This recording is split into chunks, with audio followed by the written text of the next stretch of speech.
مولاي صلي وسلم دائما ابدا على حبيبك خير الخلق كلهم۔ السلام علیکم ورحمۃ اللہ وبرکاتہ۔ ناظرین، استقبال ہے، سواگت ہے آپ کا viral news live studio Jalgaon, Maharashtra, India میں آپ کا میزبان مفتی محمد ہارون ندوی۔ آئیے پیارے ملک بھارت کی بہت ہی خاص بڑی 10 اہم خبروں پر نظر ڈالتے ہیں۔ جی ہاں ناظرین، سب سے پہلے میں اپیل کروں گا کہ جو ساتھی نئے ہیں، ابھی تک اس بے باک چینل سے جڑے نہیں ہیں، اگر آپ چاہتے ہیں کہ آپ کو بھارت کی اور پوری دنیا کی صحیح اور سچی خبریں دیکھنے اور سننے کو ملیں تو پھر اس چینل کو سبسکرائب کر لیجئے، جڑ جائیے اس چینل سے۔ ایسے ہی سبسکرائب کرنے کے بعد ایک گھنٹی بن کر آئے گی، اس کو بھی ٹچ کر دیجئے۔ گھنٹی کے ٹچ کرنے کے بعد 3 آپشن آئے گی، اس پہ پہلا آپشن آل کا رہے گا، اس کو بھی ٹچ کر دیجئے۔ تینوں کام کرنے سے یہ ہوگا کہ آپ چینل کے ساتھ جڑ جائیں گے، ہماری ہر خبر، ہر ویڈیو آپ کو آپ کے موبائل پر مل جایا کرے گی۔ اور ہاں ناظرین، ہم ہر روز ایک اپیل کرتے ہیں کہ پلیز، یہ ایک پرائیویٹ چینل ہے اور چینل چلانے کے لیے پوری ٹیم کام کرتی ہے، بڑا روپیہ پیسہ خرچ ہوتا ہے۔ آپ اگر چاہتے ہیں کہ ظلم کے خلاف، ظالموں کے خلاف بے باک انداز میں بولنے والے ایسے چینل باقی رہے، مضبوط ہو، ترقی کرے، تو پلیز چینل کی مالی مدد، فائنینشیل ہیلپ ضرور کیجیے۔ اسکرین پر آپ نظر ڈالیں، ہمارے چینل کا بینک اکاؤنٹ نمبر بھی دیا جاتا ہے، اور اگر آپ آن لائن پیسہ بھیجنا چاہتے ہیں تو گوگل پے، فون پے اور پے ٹی ایم تینوں کا نمبر ایک ہی ہے، 9923223361۔ اللہ نے جو بھی آپ کو طاقت دی ہے، اپنی طاقت کے اعتبار سے ہر دن یا ہر ہفتے یا ہر مہینے آپ چینل کی مالی مدد ضرور کیجیے۔ ہاں ناظرین، بڑی پہلی خبر اس وقت کسان آندولن کو لے کر ہی نگاہوں کے سامنے آ رہی ہے۔ 8ویں مرتبہ گزشتہ کل بات چیت ہوئی، وہ بھی ناکام ہو گئی۔ جی ہاں، حکومت ایک طرف سے وزیر زراعت نے یہ کہا کہ جو کالے قانون ہیں وہ واپس نہیں لیے جائیں گے، یعنی پیچھے ہٹنے کو تیار نہیں ہے، تو وہیں پر پھر کسانوں نے بھی کہہ دیا قانون واپسی نہیں تو گھر واپسی نہیں۔ ٹھنڈی اور بارش کے باوجود کسان اپنے ڈیمانڈز، اپنے مطالبات پر بالکل اٹل ہے۔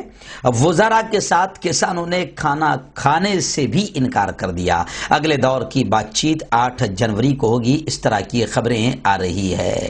جس طریقے سے سونیا گاندھی نے یہ بیان دیا ہے کہ 70 سالوں میں اتنی ہٹ دھرم، متکبر، گھمنڈی اور ضدی سرکار ہم نے نہیں دیکھی، جو مہینوں اس ملک کے کسانوں کی بات کو سننے کو تیار نہیں۔ مہینوں ہو گئے ہیں، کسان مر رہے ہیں، مگر پھر بھی اڈانی اور امبانی کی دلالی میں لت پت یہ سرکار کسانوں کے سننے کو تیار نہیں۔ وہیں پر راہل گاندھی کا بھی یہ بیان آیا ہے کہ سردیوں کی بارش میں جو کسان سکڑ کر بیٹھا ہے، مودی جی وہ اپنا ہے، کوئی غیر نہیں۔ سردیوں کی شدید بارش میں خیمے کی ٹپکتی چھت کے نیچے جو سکڑ کر بیٹھے ہیں، سرکاری وہ نڈر کسان اپنے ہی ہے، غیر نہیں۔ سرکاری بربریت کے مناظر میں اب دیکھنے کے لیے کچھ نہیں بچا ہے۔ جی ہاں، راہل گاندھی اور تمام ہی اپوزیشن پارٹیاں اب کسانوں کے سمرتھن میں اتر گئی ہے، اور تقریباً 500 تحریکیں، سنگھٹنائیں اس وقت کسانوں کے سمرتھن میں روڈ پر آ چکی ہے۔ مگر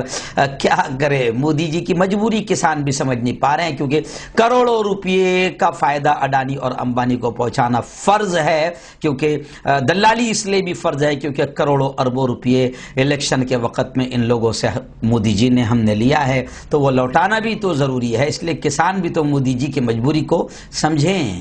آئیے ناظرین، دوسری بڑی خبر اس وقت نگاہوں کے سامنے کرناٹک سے آ رہی ہے۔ جی ہاں، گوکشی کی آڑ میں نہ جانے آج تک کتنے بے قصوروں کو مارا گیا، اب لو جہاد کی آڑ میں مارا جائے گا، لیکن گوکشی مخالف بل کی کرناٹک میں خود بھاجپا کے